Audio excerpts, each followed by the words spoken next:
요한일서 3장 1절에서 12절 말씀 우리 다 찾으셨으면 한 목소리로 천천히 봉독하겠습니다. 시작. 보라, 아버지께서 어떠한 사랑을 우리에게 베푸사 하나님의 자녀라 일컬음을 받게 하셨는가. 우리가 그러하도다. 그러므로 세상이 우리를 알지 못함은 그를 알지 못함이라. 사랑하는 자들아, 우리가 지금은 하나님의 자녀라. 장래에 어떻게 될지는 아직 나타나지 아니하였으나 그가 나타나시면 우리가 그와 같을 줄을 아는 것은 그의 참모습 그대로 볼 것이기 때문이니 주를 향하여 이 소망을 가진 자마다 그의 깨끗하심과 같이 자기를 깨끗하게 하느니라. 죄를 짓는 자마다 불법을 행하나니 죄는 불법이라. 그가 우리 죄를 없애려고 나타나신 것을 너희가 아나니 그에게는 죄가 없느니라. 그 안에 거하는 자마다 범죄하지 아니하나니 범죄하는 자마다 그를 보지도 못하였고 그를 알지도 못하였느니라. 자녀들아, 아무도 너희를 미혹하지 못하게 하라. 의를 행하는 자는 그의 의로우심과 같이 의롭고 죄를 지는 자는 마귀에게 속하나니 마귀는 처음부터 범죄하니라. 하나님의 아들이 나타나신 것은 마귀의 일을 멸하려 하십니다. 하나님께로부터 난 자마다 죄를 짓지 아니하나니 이는 하나님의 씨가 그의 속에 거하며 그도 범죄하지 못하는 것은 하나님께로부터 났습니다. 이러므로 하나님의 자녀들과 마귀의 자녀들이 드러나나니 의를 행하지 아니하는 자나 또는 그 형제를 사랑하지 아니하는 자는 하나님께 속하지 아니하니라. 우리는 서로 사랑할지니 이는 너희가 처음부터 들은 소식이라. 가인같이 하지 말라. 그는 악한 자에게 속하여 그 아우를 죽였으니 어떤 이유로 죽였느냐. 자기의 행위는 악하고 그의 아우의 행위는 의로움이라. 아멘. 할렐루야. 우리 그리스도인들은 거룩해야 하고 또 사랑해야 합니다. 여러분 그렇게 믿으십니까? 물론 착각하면 안 돼요. 우리가 거룩해져서 그 거룩을 통해서 구원받는 건 아니고 사랑을 열심히 해서 그 사랑을 통해서 구원받는 거 아닙니다. 우리가 죄인 되었을 때 그리스도께서 우리 죄를 위해 죽으심으로 우리를 위해서 구원의 길을 열어주신 것이죠. 그러니까 예수님이 이렇게 말씀하셨어요. 이 땅에 내가 의인을 부르러 온 게 아니다. 누구를 불러서? 죄인을 불러서 회개시키러 왔다. 나 같은 죄인을 불러서 회개시키고 새 삶을 주시기 위해서 예수님께서 오셨다는 거예요. 그렇기 때문에 누구든지 그리스도 안에 있으면 새로운 피조물입니다. 이전 것은 지나갔어요. 새 사람이 되었습니다. 이전의 삶이 어떠했든 아무리 그가 극악무도한 죄인이었다 할지라도 예수를 믿는 순간 예수 안에 들어가면 달라져야 된다는 거죠. 처음부터 완벽하진 않겠지만 그러나 그래도 달라져야 됩니다. 여러분은 정말 예수를 믿고 거듭나셨습니까? 정말 예수를 마음으로 믿고 입으로 예수님을 나의 주님, 나의 구원자로 고백하고 계십니까? 저는 늘 가르치는데 뭐라고 가르치냐? 성경에서 가장 중요한 진리는 바로 거듭남이다. 거듭남이 가장 중요해요. 하지만 그리스도인들에겐 거듭난 이후의 삶도 너무나도 중요하다는 거예요. 거듭남도 중요하고 거듭났다면 우리가 어떻게 살아야 되는가? 그것도 중요하다는 거예요. 정말 거듭났다면 우리는 거듭남의 증거를 보여야 합니다. 거듭난 자로서 거룩에 이르기 위해서 우리가 전진해 나아가야 되고요. 사랑의 사람으로 탈바꿈해야 된다는 거예요. 근데 문제는 전혀 거룩하지 않고 전혀 사랑하지 않는 신앙인들이 참 많이 있다는 것이 문제입니다. 주변에 신앙생활하는 신앙인들을 둘러볼 때도 또 참 안 좋은 소문들이 들러올 때도 우리는 심각성을 많이 느껴요. 도대체 신앙인들이 왜 그럴까? 왜 이런 정말 아쉬운 모습을 보일까? 왜 이렇게 문제가 많을까? 여러분 왜 그리스도인들이 거룩의 사람, 사랑의 사람이 되는 것이 중요할까요? 답은 간단해요. 다른 것 때문에 그런 게 아니에요. 우리가 하나님의 자녀이기 때문에 그런 거예요. 자녀는 아버지를 닮게 되어 있습니다. 자식들은 부모를 닮게 되어 있단 말이죠. 그래서 오늘 본문 말씀 1절부터 3절을 보세요. 여기 보면 뭐라고 나와 있냐? 보라, 아버지께서 어떠한 사랑을 우리에게 베푸사 하나님의 자녀라 일컬음을 받게 하셨는가. 우리가 그러하도다. 그러므로 세상이 우리를 알지 못함은 그를 알지 못함이라. 사랑하는 자들아, 우리가 지금은 하나님의 자녀라. 장래에 어떻게 될지는 아직 나타나지 아니하였으나 그가 나타나시면 우리가 그와 같을 줄을 아는 것은 그의 참모습을 그대로 볼 것이기 때문이니 주를 향하여 이 소망을 가진 자마다 그의 깨끗하심과 같이 자기를 깨끗하게 하느니라. 이렇게 이야기하고 있어요. 하나님께서 하나밖에 없는 아들을 내어주시면서까지 우리를 사랑하셨습니다. 이 하나님의 사랑을 우리가 깊이 깨달아야 돼요. 우리가 젊을 때는 결혼하지 않았을 때는 내 자신을 위해서 살았습니다. 사람이 이기적일 수밖에 없어요. 근데 결혼을 하고 내 자식을 낳아보니까 내 생명보다도 내 자식이 더 귀한 거예요. 그렇지 않아요? 그게 하나님께서 이 땅 가운데 하나님의 사랑을 알려주신 하나의 방법이었단 말이죠. 자식을 낳아보니까 자식이 너무나 귀한 거예요. 내 자신보다도 더 귀한 거예요. 근데 하나님께서 그것도 하나밖에 없는 그 자식을 내어주시면서 우리를 사랑하셨다 이렇게 이야기하고 있다는 거죠. 우리를 죄에서, 지옥에서 건져주시기 위해서 하나밖에 없는 자식을 내어주신다는 것은 정말 말로 표현할 수 없는, 정말 말로 형언할 수 없는 그런 놀라운 사랑이란 말이죠. 이 사랑과 희생을 통해서 하나님께서 우리를 거듭나게 하시고 우리도 예수님처럼 어떻게 됐어요? 하나님의 자녀들이 되었단 말이죠. 근데 여러분, 이 세상은 거듭남이 있는지 하나님의 자녀가 있는지를 잘 모릅니다. 왜냐하면 하나님을 잘 모르기 때문에 그래요. 그러나 우리는 지금 이 땅에서부터 하나님 아버지를 알고 있고 또한 거듭난 자녀로서 아버지를 섬기고 있습니다. 그리고 또한 이제 다시 오실 주님을 기다리고 있어요.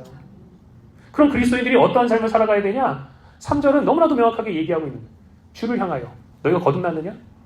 그리고 예수가 너희 주인이고 구원자임을 믿느냐? 그분이 다시 오실 것을 믿느냐?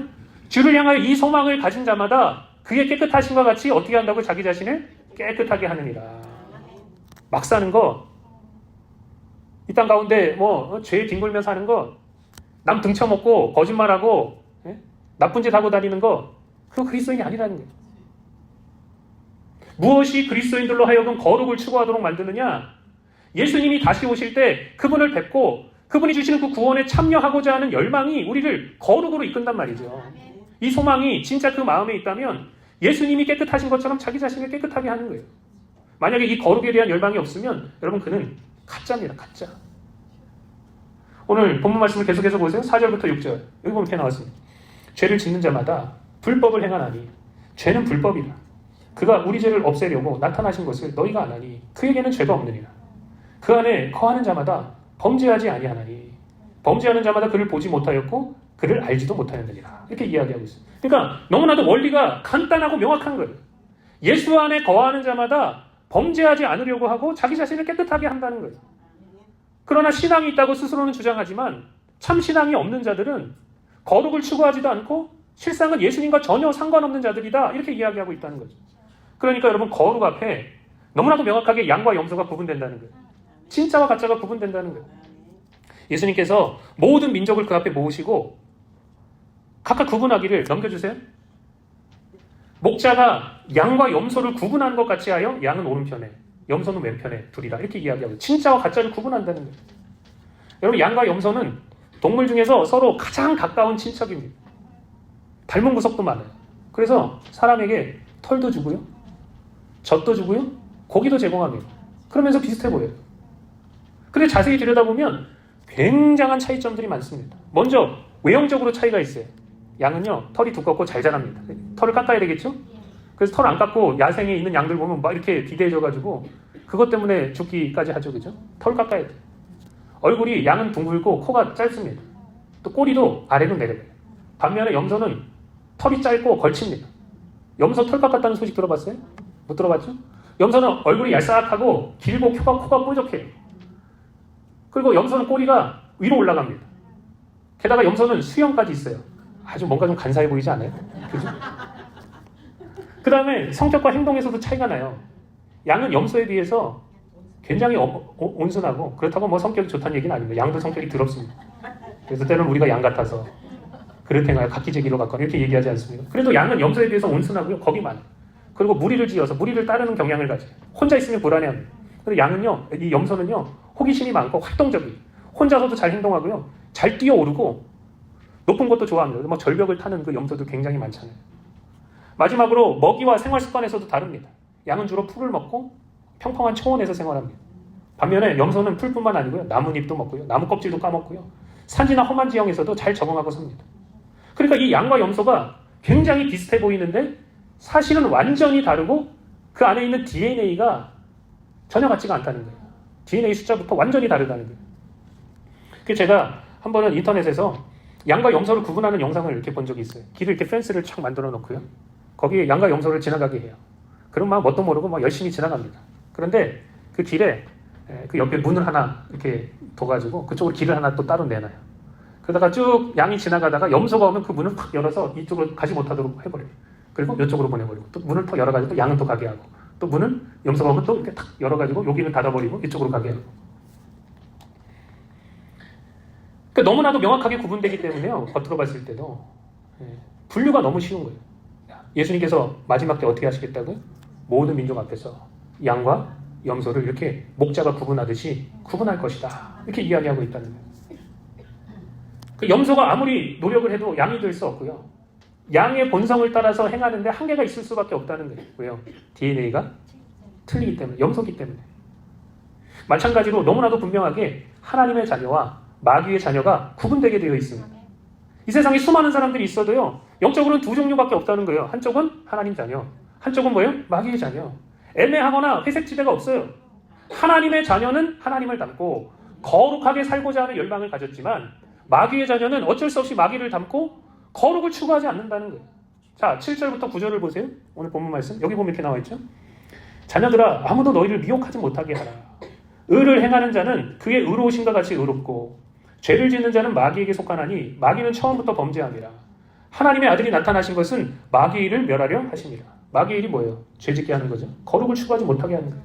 9절을 계속해서 보세요. 하나님께로부터 난 자마다 죄를 짓지 아니하나니 이는 하나님의 씨가 그의 속에 거함이요 그도 범죄하지 못하는 것은 하나님께로부터 났습니다. 이렇게 이야기하고 있어요.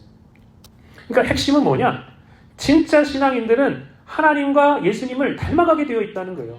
왜 그러느냐? 그 안에 하나님의 씨가 심겨져 있기 때문에.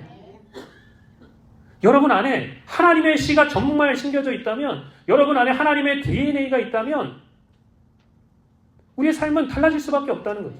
그러니까 거듭난 자와 그렇지 못한 자의 차이가 다른 데서 갈리는 게 아닙니다. 여기서 갈리는 거예요. 하나님의 씨가 있느냐, 하나님의 DNA가 있느냐 없느냐, 여기에 따라서 갈린다는 거예요. 하나님의 씨가 우리의 삶을 바꾸고 올바른 길로 이끌 줄로 믿습니다. 따라해 봅시다. 내 안에 있는 씨가 예수의 생명이 바로 능력이다. 아멘. 그러니까 죄를 대하는 태도, 거룩을 추구하는지를 보면 이 길이 너무나도 명확하게 갈린다는 것을 알 수 있습니다. 그러니까 말로만 나는 뭐 신앙인입니다. 그리고 겉으로 보이는 모습이 신앙인입니다. 이거 가지고 판단되는 게 아니고요. 정말 그 안에 하나님의 씨가 있는가. 그래서 그 생명 가지고 정말 예수님이 거룩하시고 깨끗하신 것처럼 그분을 닮기 위하여 그것을 추구하고 있는가를 보면 알 수 있다는 거죠. 또 진짜와 가짜를 구분하는 또 하나의 기준이 있는데 그것은 바로 사랑입니다. 사랑. 10절부터 12절을 보십시오. 여기 보면 이렇게 나와 있죠. 우리 한번 같이 한번 읽어볼까요? 시작.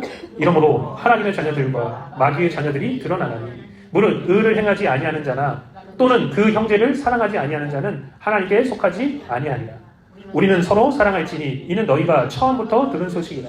가인같이 하지 말라. 그는 악한 자에게 속하여 그 악을 죽였으니 어떤 이유로 죽였느냐. 자기 행위는 악하고 그의 아우의 행위는 의로움이라. 아멘. 지금 여기 보니까 하나님의 자녀와 마귀의 자녀가 너무나도 명확하게 그렇게 나뉘어지는 하나의 지점을 여기서 또 말하고 있어요. 의를 행하지 않는 것과 더불어 뭘 말하느냐? 형제를 사랑하지 않는 것이 바로 그 지점이다. 이렇게 이야기하고 있다는 거예요. 형제를 사랑하지 않으면, 이웃을 사랑하지 않으면 누구에게 속하지 않았다고요? 하나님께 속하지 않았다. 여러분, 우리는 이 말씀을 정말 심각하게 받아들일 필요가 있어요. 가인은 여러분, 인류의 첫사람이었던 아담의 첫째 아들이었습니다. 그런데 그 안에 하나님을 경외하고 사랑하는 믿음이 없으니까 자기는 아무리 아닌 척해도 그래도 하나님을 찾는 척해도 결국은 그 소속이 명확하게 드러나게 돼 있단 말이죠.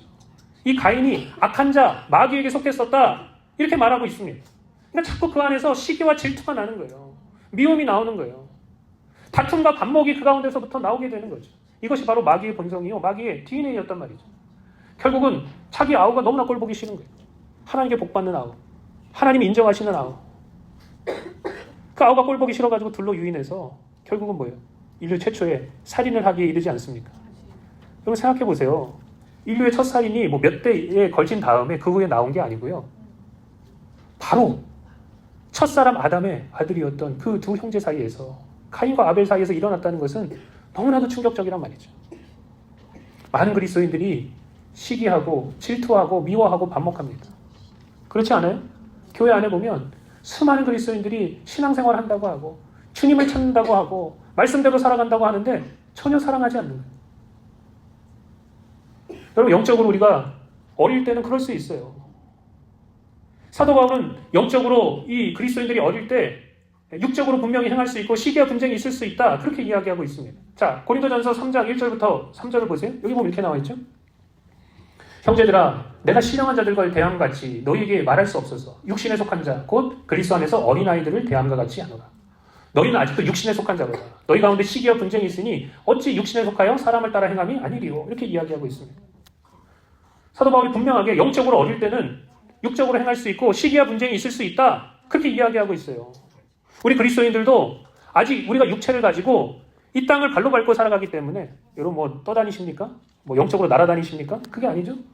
그 육체의 정욕, 죄의 유혹으로부터 자유로울 수 없습니다. 사랑하는 문제로부터 우리가 자유로울 수 없다는 거예요. 우리 이 몸뚱이가 우리가 거룩해지는 일에 사랑의 길로 가는 일에 우리를 가만히 내버려 두지 않는 거예요. 계속해서 그것을 붙잡고 막고 괴롭히려고 합니다. 그럼 뭐 그냥 끌려가야 돼요? 그게 아니다요. 싸워야죠. 그냥 이전의 삶으로 끌려가서 되겠습니까? 마귀가 하라는 대로 우리가 살아가서 되겠습니까? 우리는 분명히 깨달아 알아야 되는데 여러분 우리가 벌써 신앙생활 한 지 수십 년이 흘렀는데도 시기와 분쟁이 끊이질 않고 육적으로 행하고 유치하게 우리가 행하고 있다면 이것은 우리에게 있어서 정말 심각한 영적인 사인이 된단 말이죠. 여러분 과일나무를 키워보신 분들은 알 것입니다. 처음에는 과일나무 심으면요 열매가 몇 년간 잘 맺혀지지도 않아요. 그리고 이게 열매가 이제 맺어져도 시원찮습니다. 확연하게 열매가 맺혀지는 게 아니에요. 그런데 여러분 시간이 좀 지나면 어느 순간부터는 열매가 너무나도 확연하게 드러나게 되어 있단 말이죠. 우리가 그리스도인으로서 살아가면서 처음에는 좀 부족하고 연약할 수 있지만 시간이 점점 지나가는데도 사랑과 거룩의 열매가 확연하게 맺혀지지 않고 있다면 그것은 내 안에 있는 그 하나님의 씨가 뭔가 문제가 있든지 내 안에 있는 예수의 생명이 뭔가 문제가 있든지 문제가 발생했다는 거예요. 여러분 우리는 다른 걸로 말하는 사람들이 아닙니다. 우리가 어디 속해 있고 내 아버지가 누구신지를 드러내는 중요한 열매가 다른 게 아니에요. 우리는 거룩해야 돼요. 예수님을 닮아가야 돼요.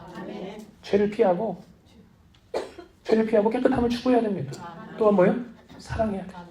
예수님이 우리를 사랑하셨던 것처럼 우리도 뭐예요? 그 사랑을 본받아서 사랑할 수 있어야 됩니다. 우리는 오늘 본문 말씀을 통해서 이렇게 질문해야 됩니다. 올 한 해 나는 거룩과 사랑으로 조금 더 성숙해졌는가? 확연한 거룩과 사랑의 열매를 나는 맺어가고 있는가? 여러분 신앙생활 몇 년 하셨어요? 한두 해 하셨습니까? 아니면 여전히 사랑하지 못하고 육신을 따라서 거룩으로부터 사랑으로부터 멀어져 가고 있지는 않은가? 예수님은 우리에게 이미 사랑과 거룩의 본을 보여주셨습니다. 이것이 생명의 길이다. 이것이 너희가 걸어갈 길이다. 그러니까 우리가 어떻게 해야 돼요? 좀 부족하고 연약해도 어린아이 같은 우리 미련하고 약하나 주의 손에 이끌려 생명길로 가겠네. 좀 연약하고 부족해도 주님 손 붙잡으시고 계속해서 영적으로 전진해 나아가시는 그런 저와 여러분들이 다 되시기를 예수님의 이름으로 축복합니다. 지금 기도하겠습니다.